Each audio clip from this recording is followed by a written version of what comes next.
안녕하십니까. 매의 눈으로 세상의 흐름 읽어드리는 와이타임 정세 분석의 추부길입니다. 지난 2일 미국 시간이니까 한국 시간으로는 3일이죠. 미국 워싱턴 인근에 위치한 메릴랜드 애너폴리스 해군사관학교에서 제이크 설리번 미 국가안보보좌관, 기타무라 시게루 일본 국가안보국장, 그리고 서훈 한국 청와대 안보실장이 만났습니다. 오후 3시부터 4시 45분까지 105분 동안 회의가 이날 열렸는데요. 여기서 미국의 대북 정책 검토에 관해서 협의하고 인도태평양 안보를 포함한 공동 관심사를 논의했다 그러면서 이 3국 안보실장들이 공동의 안보 목표를 보호하고 진전시키기 위해서 협력하겠다는 확고한 의지를 재확인했다. 이렇게 백악관이 언론 성명을 통해서 밝혔습니다. 바이든 행정부 출범 이후에 미국과 한국과 일본 3국 안보실장이 직접 만난 것은 이번이 처음입니다. 백악관이 성명을 통해서 밝힌 내용들은 이렇습니다. 3국 안보실장들이 북한의 핵과 탄도미사일 프로그램에 대한 우려를 공유했으며 비핵화를 향한 삼각공조를 통해 이 문제들을 다루고 해결하겠다는 의지도 재확인했다. 북한을 포함한 국제사회가 유엔 안보리 결의를 전면으로 이행하고 확산을 방지하며 억지력을 강화하고 한반도의 평화와 안정을 유지하기 위해 협력하는 것이 필수적이라는 점에 동의했다. 또 3국 안보실장들은 남북 이산가족 상봉 그리고 납북자 문제의 신속한 해결의 중요성에 대해서도 논의를 했다. 미국은 한국과 일본 모두에 대한 확고한 동맹 공약을 재확인했으며 일본과 한국은 각국 국민과 지역, 전 세계 안보를 위한 양자 관계, 그러니까 한일 관계를 말하는 거죠. 그리고 3국 공조의 필요성을 강조했다. 3국 안보실장들은 인도태평양 안보를 포함한 공동의 우려사안, 이건 중국을 이야기하는 겁니다. 이 중국 문제에 대해서 논의했다는 겁니다. 그리고 3국 안보실장들이 신종 코로나 바이러스 감염증 등 다른 주요 문제들을 해결하고 미래의 전염병을 예방하며 기후변화에 대응하고 미얀마의 즉각적인 민주주의 회복을 촉진하기 위해 협력하는 것의 가치에 대해서, 여기 역시 자유민주주의 가치를 이야기하는 겁니다. 여기에 대해 논의했다 그랬습니다. 그리고 3국 간의 관계를 강화하고 공통의 민주적 가치에 기반을 둔 공동의 비전을 발전시키는 것에도 합의했다. 이건 이제 이 바이든 대통령이 계속해서 이야기했던 민주주의 가치 연대를 이야기하는 겁니다. 그런데 여러분, 지금부터가 문제인데요. 이 서훈 안보실장의 이날 회의에 대한 설명은 상당히 이 백악관에 발표하고는 결도 달랐고 내용도 달랐습니다. 서훈 실장이 가장 역점을 두고 한 발언이 뭐냐면 바로 북미 협상의 조기 재개를 위한 노력이 계속돼야 한다는 데 뜻을 같이 했다는 것이었습니다. 그러면서 남북관계와 비핵화 협상의 선순환적 기능에 대해 강조해서 설명했다고 그랬습니다. 다시 말씀드리면 서훈 실장은 남북관계와 북미관계 협상, 북미 협상의 조기 재개에 방점을 두고 설명한 거죠. 그런데 이건 백악관의 발표하고는 너무나 달랐습니다. 백악관은 이날 회의 결과에 대해서 비핵화와 대북 제재 이행에 대해서 무게를 두었습니다. 특히 이 백악관 발표에 협상 조기 재개 이런 표현을 아예 있지도 않았습니다. 또 하나 문제가 되는 것은 중국 관련 내용입니다. 백악관 성명에서는 인도태평양 안보를 포함해가지고 공통의 우려사안을 논의했다고 했습니다. 이건 세 나라의 안보실장들이 중국 견제 문제를 논의했다는 의미죠. 특별히 우리가 관심 갖는 건 이 회의에 아시아 차르, 그러니까 옛날 러시아의 황제라고 부르는 게 이제 차르인데, 이 아시아 차르라고 불리는 컷 캠벨 백악관 인도태평양 조정관도 회의에 참석했다는 겁니다. 이건 이 3국 실장 회의에서 중국 문제가 깊숙하게 논의되었다는 것을 뜻합니다. 그런데 서훈 실장은 여기에 대해서는 입을 닫았습니다. 그런데 말입니다. 미국에서 이렇게 한미일 3국 안보실장 회의가 열리는 바로 그날 정의용 외교부 장관은 왕이 부장의 초청을 받고, 초청을 받았다 그럴까요? 호출을 받았다 그럴까요? 중국 땅 샤먼으로 건너가가지고 양국 외교장관 회의를 가졌습니다. 이건 지난 2월에 왕이 외교부장이 전화통화해서 중국 방문해달라, 여기에 따른 거라, 이렇게 이제 외교부에서는 이야기합니다. 근데 정 장관이 취임한 후에 회의 첫 출장입니다. 그것도 한미일 안보실장 회의가 미국에 열리는 같은 시간대에 중국에서 완전히 성격이 다른 회의를 열은 겁니다. 중국의 왕이가 왜 하필 한미일 안보실장 회의가 열리는 그때에, 그것도 대만을 두고 미중 간의 충돌이 격화되는 시점에 바로 대만의 코앞에 푸젠성 샤먼, 지금 지도에 보이시죠? 이 샤먼에서 이런 회담을 열고자 했는지에 대해서 전혀 고민도 하지 않고 무조건 응한 것이 아닌가, 이렇게 보여집니다. 왕이 부장의 의도는 간단하죠. 한국과 미국, 일본의 안보실장 회의의 성과를 무너뜨림과 동시에 아무리 미국이 한국을 붙잡고 설득해도 한국은 중국 편이라는 것을 대외에 천명하고자 했을 겁니다. 왕이 장관의 그런 의도는 상당히 성공한 것처럼 보입니다. 왜냐하면 이날 한중 외교장관 회의가 마친 다음에 이 정의용 장관의 브리핑에서 그런 내용, 그러니까 한미일 안보실장 회의하고는 상당히 정반대 성격의 내용들이 공표되어 있기 때문에 그렇습니다. 정 장관은 우선 코로나19 상황이 안정되는 대로 가급적 조기에 시진핑 주석의 방안을 추진하기로 했다라고 밝혔습니다. 그리고 한중 간의 외교 안보 협의를 위한 2+2 외교 국방장관 회담을 조기에 개최하기로 했다, 이렇게 소개했습니다. 정 장관은 이어서 중국은 우리 정부의 한반도 항구적 평화 정책과 완전한 비핵화 정책을 지지한다 그러면서 두 가지 목표를 달성할 수 있도록 중국이 건설적인 역할을 해줄 것을 요청했고, 중국도 할 수 있는 협력을 하겠다고 약속했다고 밝혔습니다. 그러나 정작 중국 외교부가 발표한 내용을 보면요, 시진핑 주석의 방한 관련 내용이 아예 빠져 있습니다. 중국 측이 그 부분에 대해 전혀 의미를 두고 있지 않다는 뜻이죠. 다시 말씀드리자면 중국 측은 한국 측의 시 주석 방한 요청 의사를 전달받고 의례적으로 추진하겠다고 했는데, 정의용 실장은 이를 중국 측의 허락으로 과하게 받아들였다는 뜻입니다. 또 하나, 한국 측 발표는 없는데 중국 외교부만 일방적으로 발표한 내용도 있습니다. 그것이 뭐냐면 바로 한중 양국이 이른바 백신 여권과 코로나 백신에 대해 협력하기로 했다는 내용입니다. 중국 외교부 발표문에서는 양국은 건강 코드 상호 인증을 위한 공조를 강화하고 백신 협력을 전개하며, 이게 중국산 백신 협력을 오고 가고 한다는 거죠. 신속 통로, 그러니까 패스트트랙 적용 범위를 확대하기로 했다라고 밝혔습니다. 또 한국이 중국 공산당 창당 100주년을 축하하고 중국의 해외 동포 백신 접종 계획인 춘마오 행동을 지지했다라고 중국 외교부는 발표했습니다. 그런데 우리 정부 발표문에서는 찾을 수가 없습니다. 자, 중국 외교부가 일방적으로 발표한 이 내용들은 사실 한국 정부의 정체성과도 관계가 돼 있어서 앞으로 상당한 파장을 낳을 수도 있을 겁니다.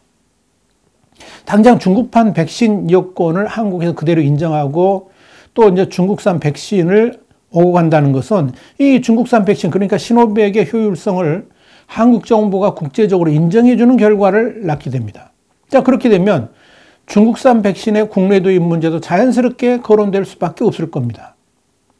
자, 중국의 해외 동포 백신 접종 계획인 춘마오 행동을 지지한다. 이 내용 역시 외교적으로 상당한 파장을 일으킬 수가 있습니다. 이건 당장 한국에 체류 중인 중국인 국적자들에 대한 방역을 중국이 직접 하겠다는 의미고요. 더불어서 중국산 백신으로 이들한테 접종하는 것을 한국 정부가 인정해 줘야 한다는 뜻입니다. 아마도 중국 대사관에서 중국인들을 불러서 직접 접종하겠다, 뭐 이런 뜻이겠죠. 이건 사실 한국 정부의 방역권을 이 중국이 침해하는 결과를 가져올 수도 있다는 점에서 문제가 될 수 있습니다. 지난 문재인 정권 초기에 삼불 합의로 외교권을 사실상 중국 측에 반납한 이후에 또 다른 국권 실추를 가져올 수도 있다는 거죠. 더불어 중국 공산당 100년을 축하하겠다는 중국 외교부의 발표 역시 문제입니다. 중국 공산당은 6.25 전쟁 개입으로 한반도의 분단을 가져왔고요. 통일을 저해한 세력 아닙니까? 이들로 인해 가지고 한국군, 우리 민간인, 유엔군 등이 엄청난 피해를 입었습니다. 그리고 그 중국 공산당은 북한 정권을 지속적으로 지원하면서 대한민국의 앞길을 가로막았습니다. 일본에 대해서는 그렇게도 집요하게 과거사를 물고 늘어지면서 중국의 과거사는 아예 덮어버리고 축하까지 해주는 이런 행태를 대한민국 국민들이 어떻게 용인할 수 있겠습니까? 정말 문제가 뭐냐면요. 이런 겁니다. 한국 정부의 왜곡된 발표가 이번이 처음이 아니라는 데 문제가 있습니다. 한미 간에 그리고 한중 간에 당국자 회담이 있을 때마다 이런 문제들은 불거 나왔습니다. 한미 간의 왜곡 사례로 대표적인 것이 언제냐면 지난 2019년 9월 7일에 한미 정상간 통화입니다. 문재인 대통령하고 당시 트럼프 미 대통령이 통화한 후에 청와대는 트럼프 대통령이 한국이 인도적 차원에서 북한의 식량을 제공하는 것이 매우 시의적절하다 그러면서 긍정적 조치가 될 것이라고 평가하고 이를 지지했다라고 이제 청와대에서 발표를 했죠. 청와대는 또 북한이 대화 궤도에서 이탈하지 않도록 하면서 조기에 비핵화 협상을 제기할 방안에 대해 의견을 교환했다라고 했습니다. 그러나 1시간 뒤에 백악관이 발표한 내용은 전혀 달랐습니다. 백악관은 두 정상은 북한의 FFVD 그러니까 최종적이고 완전하게 검증된 비핵화 달성 방안을 논의했다라고만 했습니다. 그리고 청와대가 그렇게도 강조했던 대북 식량 지원과 관련된 언급은 전혀 하지 않았습니다. 당시 백악관은 일본과의 통화에서는 합의했다란 말을 줄줄줄 나오는데 한국과는 단지 논의했다 이런 말로 서로 간의 내용이 일치하지 않았다는 것을 시사했습니다. 이외에 청와대 발표대로 그렇다면 북한에 대한 식량 지원이 과연 이루어졌나요? 아니잖아요. 이건 청와대의 생각을 일방적으로 발표했다는 증거라고 말할 수 있을 겁니다. 한미 정상이 대화 후에 다른 얘기를 한 게 한두 번이 아닙니다. 청와대는 지난 2019년 2월 하노이 미북 회담 직전에 있었던 한미 정상 통화 후에 문 대통령이 남북 경협을 떠맡을 각오가 돼 있다라고 했다. 이렇게 발표를 했죠. 그런데 미국 측 발표에는 이 부분이 전혀 없었습니다. 지난 2018년 9월 정부의 대북 특사 방북 전날 이뤄진 통화 브리핑에서도 백악관은 청와대가 강조한 남북 개선은 언급하지 않고 FFVD를 논의했다. 이 점만 강조를 했습니다. 앞서 2018년 3월 통화 후에도 한국은 트럼프 대통령이 남북 대화를 100% 지지했다고 했습니다만 백악관은 최대 압박을 계속하기로 동의했다. 이렇게 완전히 다른 목소리를 냈습니다. 그런데 말입니다. 이게 미국하고만 그런 게 아닙니다. 중국과의 관계에서도 마찬가지입니다. 지난 2019년 12월 23일 문 대통령하고 시진핑 주석과의 회담이 끝난 후에 중국 외교부는 문재인 대통령이 홍콩 신장 우이구르 문제는 중국의 내정이라고 밝혔다라고 발표했습니다. 이건 외교적으로 엄청난 문제를 일으킬 수 있는 사안이었죠. 중국 외교부가 그렇게 발표하니까 청와대는 즉각 이를 부인했습니다. 시진핑 주석의 발언을 그냥 듣기만 했지 고개 끄덕거리며 듣기만 했지 동의한 건 아니다. 이렇게 이야기한 겁니다. 그런데 청와대의 이런 해명에 대해서 중국은 또다시 반박성의 의견을 제시했습니다. 시간이 없어서 그 중국의 발표를 자세히 설명을 안 드릴 겁니다만 이런 내용이 이런 겁니다. 이 문제가 복잡한데 자 그냥 문제가 외교적으로 비화되기를 원치 않기 때문에 이 정도 덮겠다라고 중국이 말했습니다. 그런데 이 발표 원문을 보면 아주 심각합니다. 이미 문재인 대통령이 신장 우이구르 인권 문제는 완전히 중국의 내정이라고 시인했다는 이야기가 거기서는 자세히 나옵니다. 어느 게 맞는지는 모르겠지만 하여간 중국 발표는 그렇습니다. 오히려 더 주목할 대목이 뭐냐면 중국 소식통에 따르면 중국 정부가 홍콩 신장 우이구르 문제에서 한국이 일본보다 훨씬 더 우호적이고 협력적인 태도를 보여 이에 만족한다는 인식을 보였다는 점입니다. 이 때문에 같은 날 한중 정상회담 발표는 있고 중일 정상회담 발표는 없는 표현들이 눈에 띄었습니다. 2017년 11월에 한중 정상회담 때도 청와대는 가장 먼저 문 대통령이 12월 방중하기로 했다. 이걸 말을 했고요. 그 다음에 2018년 2월 평창 동계올림픽 기간 중에 시진핑 주석이 방한하는 문제도 논의했다라고 전했습니다. 그러나 중국 외교부의 소식에는 이 문 대통령의 방중이나 시 주석의 방한 문제가 전혀 언급되지 않았습니다. 자, 청와대의 왜곡 발표가 전혀 정직하지 못하다는 것을 말해주는 겁니다. 지금 한국 정부는 그야말로 아슬아슬한 줄타기 외교를 하고 있습니다. 그것도 두 가지 측면에서 줄타기 외교입니다. 하나는 미국의 면전에서는 미국 측 견해에 동의하는 듯 일단 합의를 다 해놓고 막상 돌아서서는 딴소리를 하는 줄타기입니다. 그리고 두 번째는 미국과는 동맹관계를 굳건하게 유지하겠다고 약속해놓고 막상 중국 앞에서는 중국을 사실상 또 다른 동맹국 대접하면서 줄타기를 하는 겁니다. 그 줄타기 외교의 문제점이 바로 드러났습니다. 한미일 안보실장 회의에서 미국 측이 반도체 문제를 국가안보와 직결된 문제로 보고 있다라고 강조를 하니까 몇 시간 후에 왕이 부장은 반도체 같은 첨단 산업 분야에서 한국이 중국의 협력 파트너가 되기를 바란다라고 대받아쳤습니다.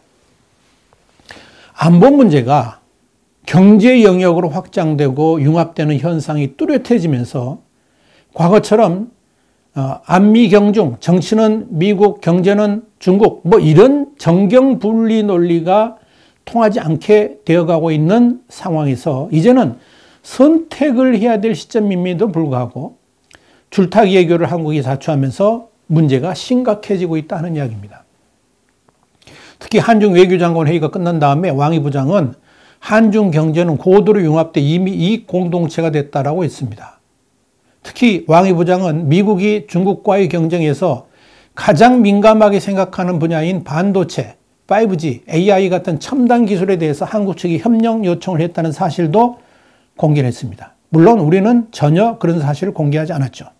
자, 그렇다면 그런 첨단 산업 분야에 대한 협력을 미국과 할 것인가? 아니면 중국을 선택할 것인가? 자, 어떻게 할 것으로 이렇게 생각하십니까? 미중 양국에 다 눈치껏 적당히 하겠다? 그게 통할 것 같습니까? 지금 상황은 중국이 한미일 삼각동맹의 가장 약한 고리로 한국을 지목했고 한국을 뒤흔들므로 인해 가지고 미국의 인도태평양 전략을 무너뜨리겠다는 야심을 펼치고 있는 겁니다. 여기에 문재인 정부는 뭣도 모르고 칼춤을 추고 있는 거다, 이렇게 볼 수 있죠. 자, 이렇게 위험한 줄타기를 우리 국민들은 언제까지 지켜보고만 있어야 되는 겁니까? 와이타임 정세 분석이었습니다. 다음 시간에 다시 뵙겠습니다. 감사합니다.